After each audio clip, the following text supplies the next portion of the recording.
Hello everybody, welcome to A British Audiophile. If you're new to this channel and you're breaking your A British Audiophile duck, my name is Taryn. Today I'm reviewing the RME ADI-2 FS DAC. What a name. From this point onwards it's just going to be referred to as the ADI-2. I got quite a few requests during the course of this year to review this DAC. And to tell you the truth, I was due to review it a little bit earlier. That's right, in September, just after the school holidays. But then the school summer holidays happened and my wife was at home, my son was at home, and I misguidedly thought that I could carry on producing reviews. But it was really difficult even to conduct listening tests, leave alone produce videos of reviews. So that didn't happen, it got pushed back. In any case, it's here now. So what's all the fuss about with this DAC? Well, it's had more than its fair share of gushy reviews, but RME are a company that very squarely have their foot in the door of the pro recording studio camp. This DAC is an objectivist dream. Many consider it to be of reference quality without all the audiophile nonsense. You can understand why. The measured performance is exemplary. It has a signal to noise ratio of 120 dB. That's pushing the noise down below what is accepted as the threshold of human hearing. You're getting a feeling of deja vu? I'm getting a feeling of deja vu. We've been here before recently. The SMSL VMV D1 SE DAC that I reviewed just only a few weeks ago has a specified signal to noise ratio of 130 dBs. The D1 SE is more than a couple of £100 cheaper than the ADI-2, but it doesn't have quite the same level of features. I'll get into that in a moment. I think they're close enough in price for them to be considered direct competitors, and I'm fortunate enough to have both DACs here at the same time. I've been spending the last couple of weeks doing direct A/B comparisons and listening tests between the two. So let's see how these two state-of-the-art measuring DACs compare. The RME ADI-2 FS DAC retails for £979 in the UK. Not much bigger than my 8-year-old's pencil case. It measures 215 by 52 by 150 millimeters or 8.5 by 2 by 5.9 inches. It feels solidly built thanks to an all-metal casework, but only weighs 1 kg, 2.2 pounds, partly due to an off-board 12 volt, 2 amp, that's 24 watt, switching power supply. Can you sense traditional audiophiles reaching for their checkbooks to purchase a decent linear one? A short press of the button will take the ADI-2 out of standby. There's a 6.25mm 1/4-inch jack for headphones and a dedicated 3.5mm low noise 40 milliwatt output to use with super sensitive in-ear phones. The centrally located volume control will mute the device. The 4 buttons on the side of the display can access a vast array of features and functions when used in conjunction with the knobs labelled 1 and 2 on the right. However, if used independently, they just serve as bass and treble adjustment. The top button will simply allow you to adjust the volume and alter the left-right balance. The I/O button is not merely to toggle between the 3 outputs and the various inputs, but also to configure each output to your requirements. We could be here all day if I went into everything, but here are the highlights. Just bear with me as I toggle through. Crossfeed is useful to headphone users. It takes a bit of the left signal and feeds it to the right, and vice versa, giving a listening experience closer to stereo speakers. There are 6 digital filters which have changed from version 2 or B, the AK4493 version, to the now ES9028 QTM based DAC, as the filters are dependent on the chip. Oh yes, if you go down far enough, you'll find an adjustment to dim the display as well. The third button will afford you access to a 5-band parametric EQ. More on that coming up. The setup button is where you can load and store all the settings. The most visually striking feature of the ADI-2 is when you're actually playing music. The high-resolution IPS panel displays peak levels across a 30-band analyzer that reminds me of graphic equalizers from the 1980s. Just before we all look at the derriere, take a look at the remote control, which will access basic functionality. Through the USB connection, the ADI-2 will play pretty much anything you'll throw at it, PCM up to 768 kHz and DSD up to 256. The coaxial and optical inputs are limited to the bandwidth of that type of connection, 192 kHz. There are single-ended RCA as well as balanced XLR outputs. This is a fully balanced DAC, so that connection may be preferable in many cases. Let's talk about digital filters.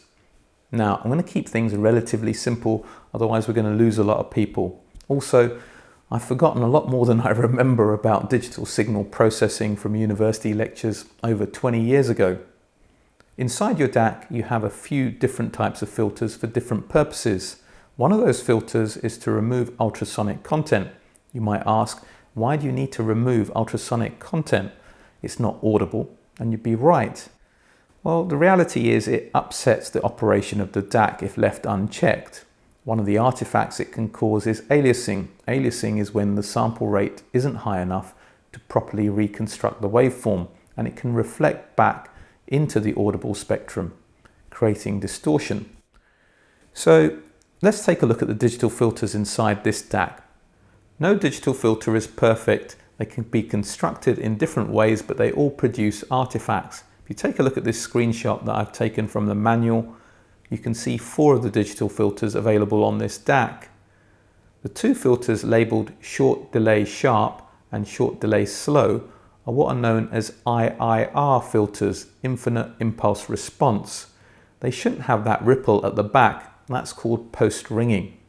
The 2 filters on the right labelled sharp and slow are FIR filters, finite impulse response, and they have less post-ringing, but they have something that you don't find in the natural world, pre-ringing. You can't hear a ringing of a note before the note is actually hit. Many people consider that quite audible and artificial sounding.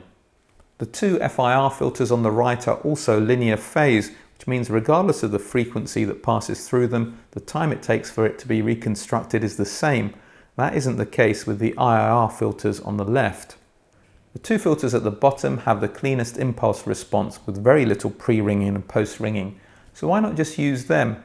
Well, as you can see from this graph here, which compares all the filters, they don't have a flat frequency response, causing high frequency roll-off. Now you might just want to freeze this here for a second or two so you can digest what you can see on the screen before I move on. There is another filter available on the ADI-2 labelled NOS. It's not a true non-oversampling mode because this is a Delta Sigma DAC. I'm not going to get into that here. If you want to find out what non-oversampling is about, you might want to check out my review of the Hollow Audio Spring 3. It has a very clean impulse response, but you may also have noticed from the previous graph of all the filters available, it has the least linear frequency response. It also has relatively the highest levels of aliasing, allowing ultrasonic noise and distortion to creep through. The last filter available on this version of the ADI-2 is a brick wall filter. It has the best anti-aliasing properties, keeping ultrasonic noise and distortion at bay. But just look at the pre-ringing and post-ringing on this sucker. Life is about compromise. The perfect digital filter doesn't exist. If it did, it'd have exemplary anti-aliasing ability, linear phase, linear frequency response, and produce no artifacts. The impulse response would be as clean as a whistle with no pre-ringing and post-ringing. Now, analog enthusiasts out there, stop celebrating. There's plenty of problems with that format as well. Let's take a look at how the parametric EQ works. If you press the EQ button, you'll see 5 coloured bands. You can toggle between them by rotating the number 2 knob. They're set by default to 100 Hz, 500 Hz, 1 kHz, 5 kHz and 10 kHz. Rotating the knob will allow you to adjust the gain up and down. But this is not a graphic equalizer from the 1980s that only operates in set bands. You can deviate from the default frequencies by rotating the number 1 knob. You can also adjust the Q, which stands for quality factor. Think of it as the opposite of damping factor. Here a low Q results in the gain being spread over a wide range of frequencies, a gentler slope if you will. And with a higher Q, the gain is spread over a tighter range of frequencies, resulting in a steeper slope.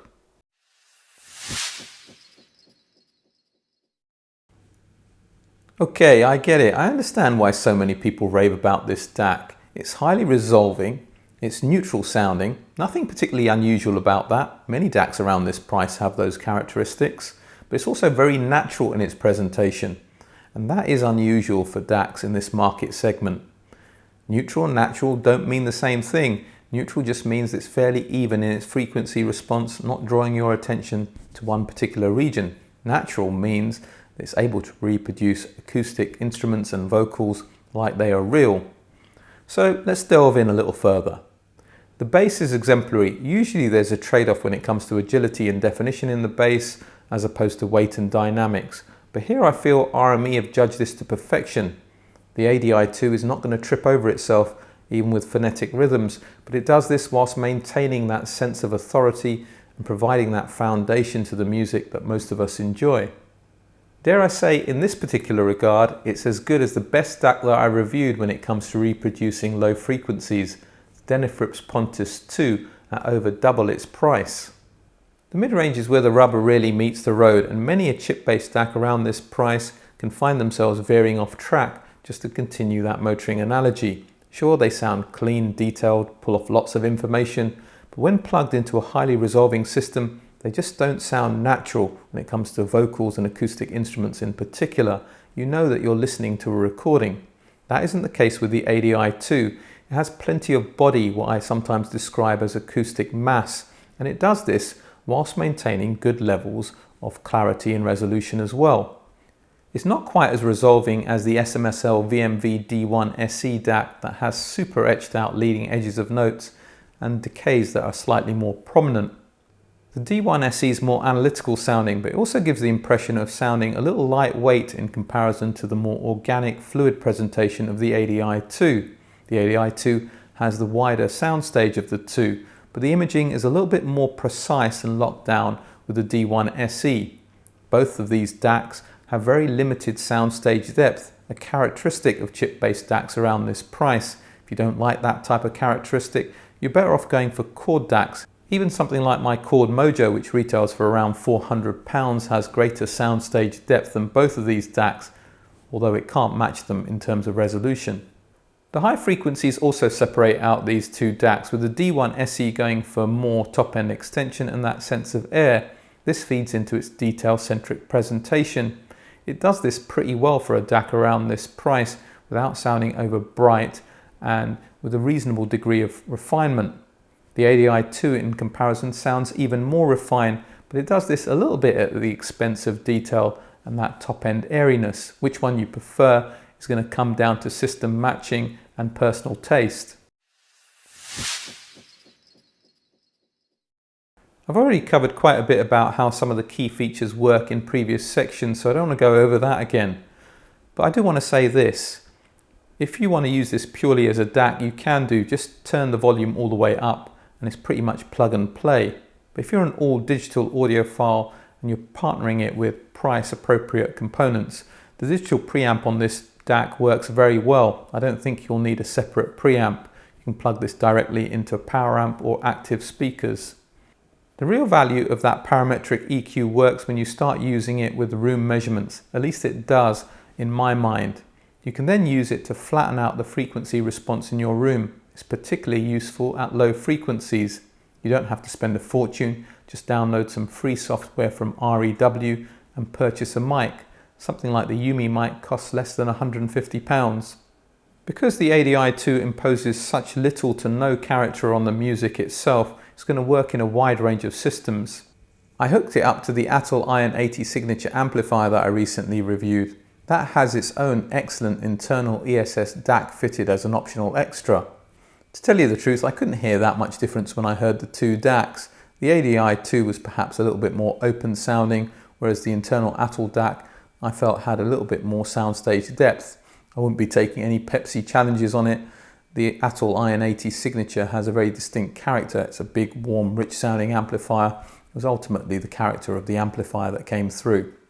The kind of amplifier I would use the ADI-2 with is something like the Wilsington R8. It's an excellent sounding tube amplifier which doesn't come with its own internal DAC. It's a price appropriate choice as well. Both retail for around £1,000 and make a nice sonic match. Most of my listening was done with my Exposure 21 Pre and 18 Super Mono blocks, hooked up to my ProAct Response 1 SCs because that was the most resolving system that I had to hand. I just wanted to see what the ADI-2 was capable of, and I compared it to the Denafrips Pontus 2 DAC that I had to hand. There was no giant killing going on here. The Denafrips Pontus 2 justified why it's a lot more money with a step up in class, pretty much in every regard. A much more enveloping sound field, especially when it came to soundstage depth and precise imaging. It's that sense of space and timing that distinguishes the Pontus 2 from every DAC in the class below, and that includes the Denafrips Aries 2. There's also a greater sense of refinement and unearthing of fine micro details and timbral information. The RME ADI-2 FS DAC deserves its reputation as one of the finest sounding DACs in the sub £1,000 category. It's highly resolving of detail, neutral in tonality, and it manages to do that while sounding natural at the same time. There aren't many DACs in the sub £1,000 category that are capable of doing that. It's not perfect. Ultimately, it was bettered slightly in terms of detail retrieval by the SMSL VMV D1 SE, but only just. Overall, between the two DACs, it's the ADI-2 that's the more accomplished all-round product. And when it comes to functionality, it's unrivaled. For example, if you want the parametric EQ, where else are you going to get that at this price? It comes highly recommended. On to the question for today. What kind of functionality do you look for from your DAC? Are you more likely to align yourself with Denafrips and their approach, where all you get is a pure DAC with limited functionality? There's not even a remote control in the pursuit of greater sound quality, or more like RME, where you want the remote control, you want the preamp functionality, you want parametric EQ. Hell, why not even a full DSP engine with room correction? There's no reason why you couldn't have that in a DAC as well. Let me know in the comment section.